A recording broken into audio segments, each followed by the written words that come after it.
오늘도 하나님의 말씀과 동행하시는 여러분들의 복된 삶 되시기를 축원드립니다. 성도 여러분, 참 마음대로 잘 되기 원하지만 잘 안 되는 것이 우리의 인생이 아닌가 그런 생각이 들 때가 있습니다.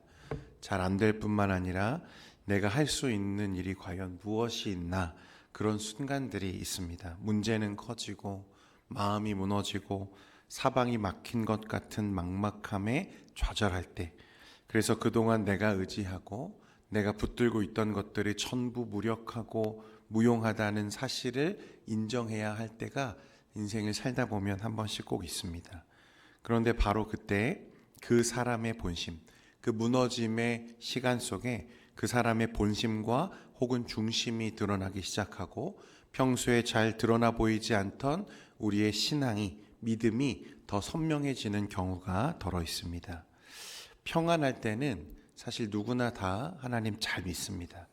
그런데 중요한 것은 모든 것이 무너지는 그 순간에도 여전히 하나님을 의지할 수 있는가가 우리의 삶 속에 너무 중요하다는 거예요. 여러분, 욥기에 보면 그 욥을 보며 흐뭇해 하시는 하나님께 사탄이 불만을 토로하기 시작하죠. 욥이 하나님을 그냥 이유 없이 사랑하겠느냐고 말합니다. 하나님이 건강도 주시고 평안도 주시고 자녀도 잘 되게 하시고, 그러니까 욥이 하나님을 사랑하는 거지, 만약 그런 것이 없으면 욥도 하나님을 저주하고 떠날 것이라고 말합니다. 그러니까 여러분, 고난은 그의 본심과 그의 신앙을 드러낸다. 성경은 우리에게 그렇게 이야기합니다. 다윗의 삶이 지금 그렇습니다. 후회로 회개했고 하나님 앞에 용서도 받았지만 다윗은 자신이 저질렀던 그 죄의 처참한 결과를 그의 삶 속에 묵묵히 수용해야만 했습니다. 아들 암논이 다말을 범하고 압살롬이 분노에 눈이 멀어 암논을 죽이고, 그리고 그를 참아 버리지 못해 다시 성으로 불러들인 것이 화근이 되어서 결국에는 아들의 손에 의해서 성에 도망치는 이 도망자의 신뢰로 다윗이 지금 전락해 있습니다. 얼마나 비참합니까? 왕에서 도망자 신세가 된 이 다윗의 지금 이 상황. 더구나 이 모든 일은 단순히 정치적인 어떤 위기가 아니라 자신이 지었던 죄의 결과라는 것을 누구보다 그는 잘 알고 있었습니다. 그러니까 그는 이미 하나님의 징계를 경험하고 있는 중이었어요. 그런데 오늘 말씀에 보니까 바로 그때 사독과 레위 사람들이 무엇을 메고 다윗 앞으로 나옵니까? 언약궤를 메고 다윗 앞으로 나옵니다. 지금 성을 버리고 도망치고 있는 다윗 앞에 언약궤가 왔어요. 여러분, 언약궤가 무엇입니까? 하나님의 임재의 상징, 표징이고, 그러니까 지금 압살롬에게 모든 민심과 여론이 넘어가 있는 이 상황, 사람들의 마음이 다 그 압살롬을 향해 있는데 단번에 다시 누구에게로? 다윗에게로, 자신에게로 돌릴 수 있는 기회가 눈앞에 지금 찾아온 거예요. 역시 다윗이 하나님이 정한 왕이구나, 역시 하나님이 다윗과 함께 하시는구나, 사람들이 그렇게 생각하게 만들 수 있는 상황이었습니다. 24절에도 보면 보라, 사독과 그와 함께한 모든 레위 사람도 하나님의 언약궤를 메어다가 하나님의 궤를 내려놓고 아비아달도 올라와서 모든 백성이 성에서 나오기를 기다리도다 라고 말씀합니다. 여러분, 언약궤는 단순한 종교의 어떤 상징이나 물건이 아닙니다. 이스라엘에게 언약궤는 하나님의 임재를 상징하는 특별한 표징이에요.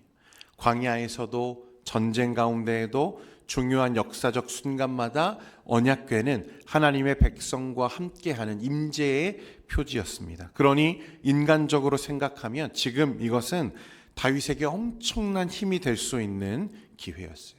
정치적, 종교적 정당성을 동시에 확보할 수 있는 그런 기회였습니다.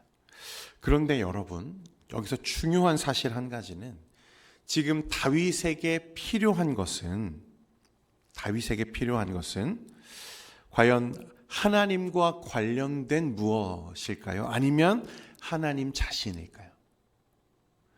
하나님과 관련된 무엇이 지금 다윗에게 필요한 상황입니까? 아니면 하나님 자신이 필요한 상황입니까? 여러분, 신앙이 미숙하면 우리는 자꾸 하나님보다 무엇을 더 붙들려고 하는 경향이 있냐면 하나님과 관련된 것들을 붙들려고 하는 경향이 있습니다.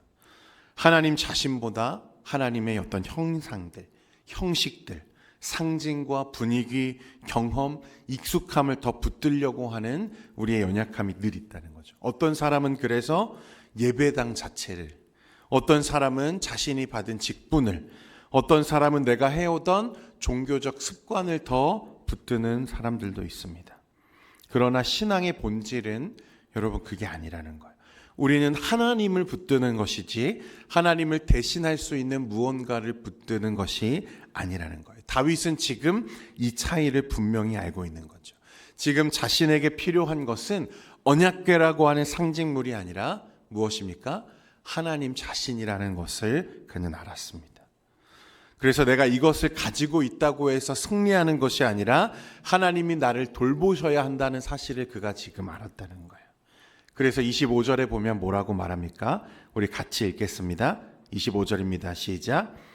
왕이 사독에게 이르되 보라, 하나님의 궤를 성읍으로 도로 메어가라. 만일 내가 여호와 앞에서 은혜를 입으면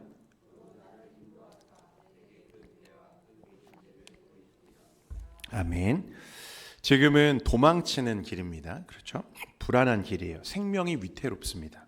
그럴수록 언약궤를 곁에 두고 싶을 거예요. 심리적으로도 그렇고 정치적으로도 그렇고 종교적으로도 그렇습니다. 그런데 다윗은 도로 메어가라. 예루살렘으로 다시 가져가라. 그렇게 말했습니다. 왜 그랬을까? 첫 번째로요. 다윗은 언약궤를 부적처럼 여기지 않았습니다. 하나님의 궤는 하나님을 이용하는, 하나님을 조종하는 수단이 아닙니다. 하나님은 그 궤 안에 갇히시는 분이 아니라는 거예요. 하나님은 인간이 필요할 때 꺼내 쓰는 도구가 아닙니다. 전쟁 도구가 아니에요. 여러분, 이스라엘 역사 속에 이미 비슷한 실패를 경험한 적이 있죠. 사무엘상 4장에 보면 이스라엘 백성은 블레셋과의 전쟁에서 패배하자 무엇을 전쟁터로 가지고 왔습니까? 언약궤를 가지고 왔어요. 그렇게 하면 어떻게 될 거다? 우리가 분명히 이길 거다. 그런데 결과가 어땠습니까? 오히려 더 처참한 패배를 그들이 경험합니다. 언약궤를 빼앗기고 이전보다 더 크게 지죠. 여러분, 하나님을 의지하는 것과 하나님과 관련된 것을 의지하는 것은 비슷해 보이지만 사실은 전혀 다른 것입니다. 다윗은 지금 그런 실수를 범하지 않겠다는 거예요. 그는 언약궤가 내 곁에 있으니 괜찮다라고 말하지 않았습니다. 오히려 하나님의 뜻이 아니면 이 궤가 내 곁에 있는 것이 무슨 의미가 있는가라고 고백하고 있는 거예요. 두 번째로 다윗은 하나님을 자기 계획 안에 끌어들이려고 하지 않았다는 것입니다. 믿음이 성숙하지 못할 때 우리는 그런 식으로 신앙생활 할 때가 많죠. 하나님, 제가 하려는 이 일 좀 하나님 도와주십시오. 하나님, 제 생각을 조금 이루어 주십시오. 제 계획과 제 가정을 하나님 조금 제 편이 되어서 제가 생각하는 대로 조금 이끌어 주십시오. 그런데 참된 믿음은 무엇입니까? 참된 믿음은 하나님을 내 편으로 끌어오는 것이 아니라 내가 하나님 뜻 안에 서는 것인 줄 믿습니다. 주님, 제 뜻이 아니라 누구의 뜻이 이루어지기를 원합니다. 주님의 뜻이 이루어지기를 원합니다. 주님, 내가 원하는 길이 아니라 주께서 옳다고 하시는 그 길을 걷게 해 주십시오. 여러분, 그런데 이게 말처럼 쉽지가 않습니다. 우리는 본능적으로요, 우리의 모든 상황과 우리의 환경을 통제하고 싶어 해요. 내가 원하는 결과를 붙들고 싶어 하고 내가 원하는 대로 내 삶이 이루어지기를 원합니다. 이게 죄의 본성이죠. 내가 납득할 수 있는 방향으로 흘러가야만 우리가 감사하는 이유가 그곳에 있는 거예요. 그래서 때로는 내 뜻을 하나님의 뜻으로 포장하면서 무엇하려고 합니까? 하나님을 내 삶에 이용하려고 해요. 하나님의 뜻을 내 통제 아래에 두려고도 합니다. 지금 다윗의 거절은 하나님을 내 삶의 도구로 삼지 않겠다는, 오직 내가 하나님의 뜻에 순종하겠다는 다윗의 결연한 믿음의 결단이었다는 거예요. 도로 가지고 가라. 예루살렘으로 메어가라. 계속해서 25절 하반절과 26절에 보면요, 여호와 앞에서 내가 은혜를 입으면 나를 도로 인도하사 내가 그 궤와 그 계신대를 보이시리라. 그러나 그가 이와 같이 말씀하시기를 내가 너를 기뻐하지 아니한다 하시면 종이 여기 있사오니 선히 여기시는 대로 내게 행하시옵소서 하리라. 오늘 이 말씀이 다윗의 중심을 가장 잘 드러내는 말씀입니다. 여호와 앞에서 내가 은혜를 입으면, 여러분, 다윗은 맹목적인 낙관론자가 아니었습니다. 다 잘 되겠지, 좀 있으면 괜찮겠지, 그런 의미가 아닙니다. 내가 여호와 앞에서 은혜를 입으면, 이 말은 자신의 복귀, 자신의 복권이 당연한 권리가 아니라는 거예요. 자기는 기름 부음 받은 왕이니까 하나님이 반드시 나를 회복시켜 주실 거야, 그렇게 말하는 것이 아닙니다. 그는 반대로 내가 돌아가게 되면은 그것은 무엇 때문이다? 하나님의 자비와 은혜 때문이다, 그렇게 고백하는 거예요. 여러분, 다윗이 지금 좀 달라졌죠, 그렇죠? 한때 그는 왕으로서 힘을 누리고 권세를 누리고 그 가운데 높아진 마음속에 실수했고 죄를 범했습니다. 자기 뜻대로 살았어요. 그런데 앞에서 일어났던 이 반복적인 실수와 실패들, 자기 가정에 일어났던 자녀들의 무너짐의 경험들을 보면서 지금 다윗이 어떻게 되었어요? 성장했어요. 자랐다는 거예요. 그래서 이제는 아는 거죠. 내가 사는 것도 은혜요. 내가 만약 돌아가게 되면 그것도 은혜요. 내가 회복되는 것도 은혜라는 것입니다. 고린도전서 15장에서 사도 바울이 우리에게 뭐라고 고백합니까? 그러나 내가 나 된 것은 다 무엇이다? 하나님의 은혜로 된 것이라. 할렐루야. 이어지는 고백은요, 여러분, 더 놀랍습니다. 그 다음에 뭐라고 말하냐면 내가 너를 기뻐하지 아니한다 하시면 종이 여기 있사오니 선히 여기시는 대로 내게 행하시옵소서. 여러분, 단순한 체념이 아닙니다. 절망하거나 운명론을 이야기하는 것도 아니에요. 이것은 살아계신 하나님 앞에서 드리는 믿음의 항복이었습니다. 체념은 소망이 없는 포기를 말하죠. 그러나 믿음은 하나님의 선하심을 신뢰하는 맡겨드림입니다. 하나님을 믿는다는 것은 그래서 맡기는 것이고, 내가 그동안 나를 위해 하던 모든 노력과 시도를 포기하고 주님을 의지하는 것이 믿음이라는 거예요. 그러니까 다윗은 지금 아무렇게나 하십시오 라고 말하는 것이 아닙니다. 주님, 저는 주님의 손 안에 있습니다. 주님은 늘 옳으십니다. 주님은 늘 선하십니다.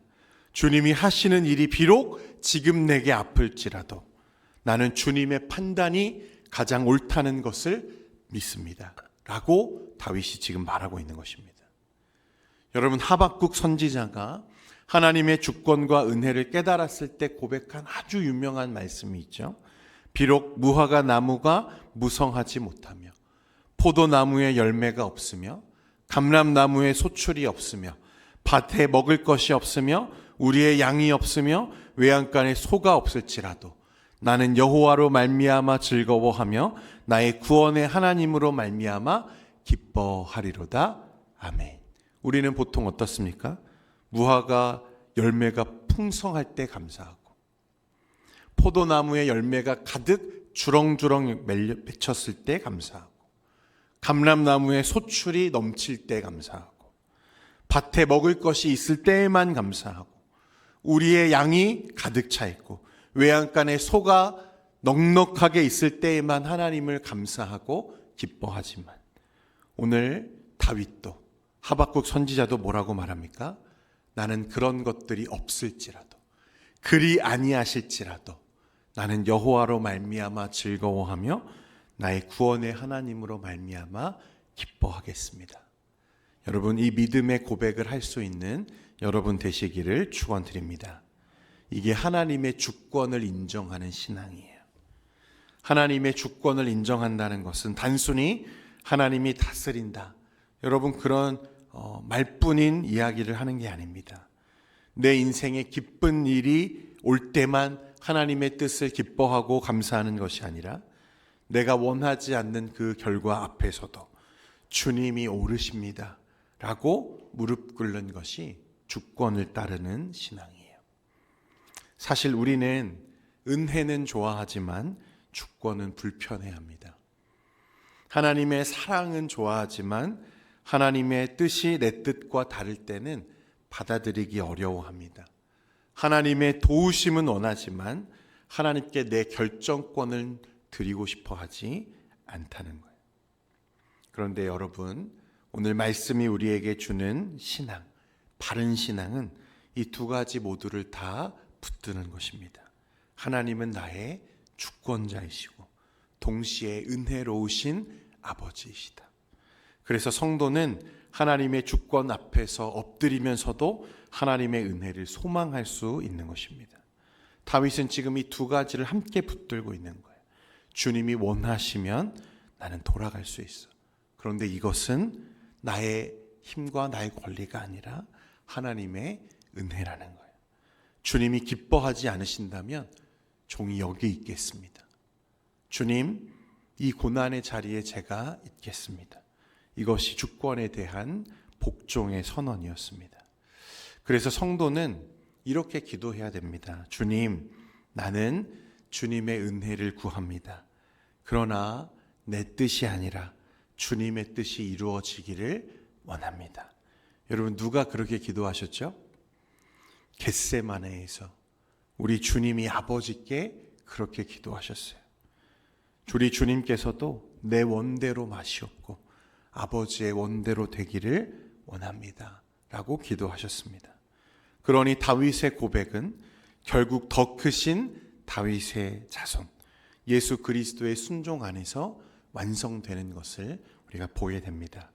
사랑하는 성도 여러분, 오늘 다윗은 우리에게 아주 귀한 믿음의 자세를 보여주죠. 오늘 우리도 이 믿음으로 살아가야 됩니다. 내가 가진 것, 내가 세운 것, 내가 붙들고 싶은 것을 의지하지 말고 하나님의 주권과 은혜를 의지하는 여러분 되시기를 주님의 이름으로 축원드립니다.